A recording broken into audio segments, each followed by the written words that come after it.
Assalamualaikum warahmatullahi wabarakatuh. Perkenalkan, nama saya Muhammad Rizky Hadiningrat, NIM 12 12 07 0056 dari semester 2 kelas B.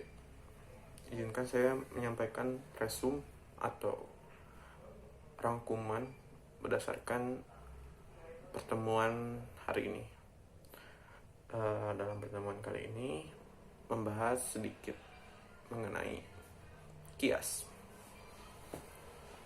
yaitu dari kelompok Lia Agustina, Muhammad dan Naila. Dijelaskan bahwa kias sendiri merupakan mempersamakan hukum sesuai dengan kasus yang disahkan dengan kasus lain. Dinaskan itu maksudnya dikarenakan persamaan ilat.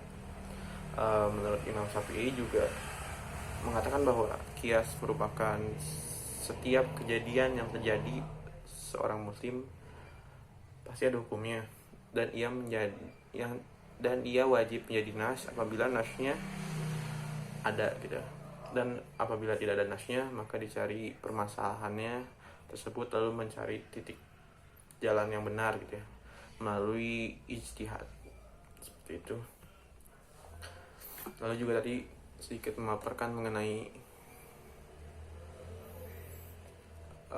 hiu ya. Hiu itu bukan haram ya, boleh dimakan dikarenakan seluruh makhluk hidup yang hidup di air di laut itu tidak halal hukumnya untuk dimakan, sekalipun yang sudah berbentuk bangkai. Lalu kehujahan kias sebagai sumber negeri Islam itu ditanggapi oleh dua ulama, yaitu jumhur ulama yang mengatakan bahwa kias adalah hujjah syara'. Lalu juga ada mazhab Nadakhomiyah, Doriyah, dan Syiah Imaniyah yang menolak kias sebagai mana cara untuk menetapkan hukum, termasuk juga sebagai Mu'tazilah. Kemudian mengenai dasar hukum kias sendiri, bagi yang diperbolehkan sebagai dasar hujjah ialah Al-Quran, Al-Hadis, dan juga perbuatan sahabat dan akal. Sahabat ini yang dimaksudkan orang yang hidup dikala Nabi masih hidup, pernah melihat dan pernah mengobrol bersamanya.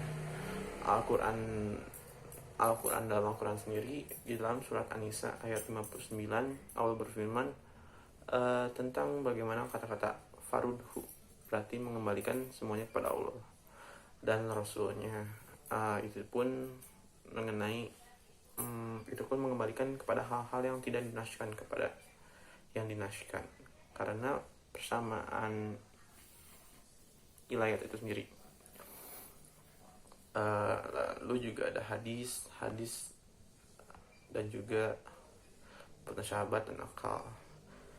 Mengenai akal ini sendiri, kias bisa dibuktikan dengan dalil akal pula. Hal ini dapat diketahui dikarenakan pada Allah Subhanahu wa ta'ala memberikan hukum demi untuk memaslahatkan hamba-hambanya apabila bersamaan dengan kasus-kasus yang tidak dinaskan, seperti itu. Kemudian juga rukun kias itu yang pertama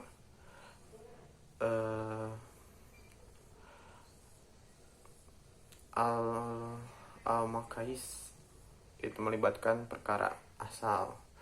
Yang kedua yaitu al-makis, itu perkara yang dikias serta perkara baru, maksudnya baru. Yang ketiga itu hukum asal yang telah dijelaskan oleh nas dan dimaksudkan untuk disamakan pada cabangnya. Lalu yang keempat yaitu yang berkaitan dengan al-makadis dan makis alias, yaitu sebab yang ada dalam asal dan dengannya hukum itu disyariatkan. Sekian yang bisa saya sampaikan. Mohon maaf bila kesalahan. Wassalamualaikum warahmatullahi wabarakatuh.